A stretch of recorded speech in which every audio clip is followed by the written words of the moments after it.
Coach Dan here from Rise Above, and I'm here to teach you how to do a dumbbell deadlift. Now, a lot of people ask me what's the difference between a deadlift and a Romanian deadlift, and really it just has to do with how much knee bend you actually have. So on your deadlift, you're actually going to bend the knees quite a bit more than you are with your Romanian deadlift. The Romanian deadlift is meant to be a little bit straighter of a leg, not a stiff leg, but definitely a little bit of bend there still. So let me go ahead and turn sideways and say we're going to have those dumbbells out to the side. I prefer mine at a 45-degree angle. You could go, straight to the side, out in front, whatever you prefer. It really up to you.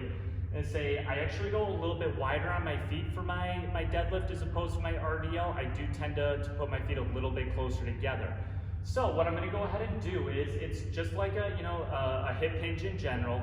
The only difference is we're bending the knees a lot more. So the first thing I'm going to go ahead and do is I'm going to push my hips back and you can see I'm coming down, and as I continue to come down, I'm actually bending my knees to get a bigger range of motion.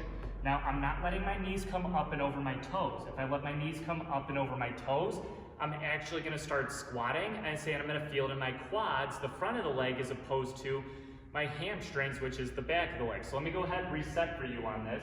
So back into it, and pushing those hips back. My knees start to bend after I can't get my hips any further back. I'm keeping my shoulders back and not letting my back round. So keeping everything nice and tight, coming on up and out of it, and then dropping back down into that deadlift. Again, with a lot more knee bend than your Romanian deadlift. And that's how you do your dumbbell deadlift.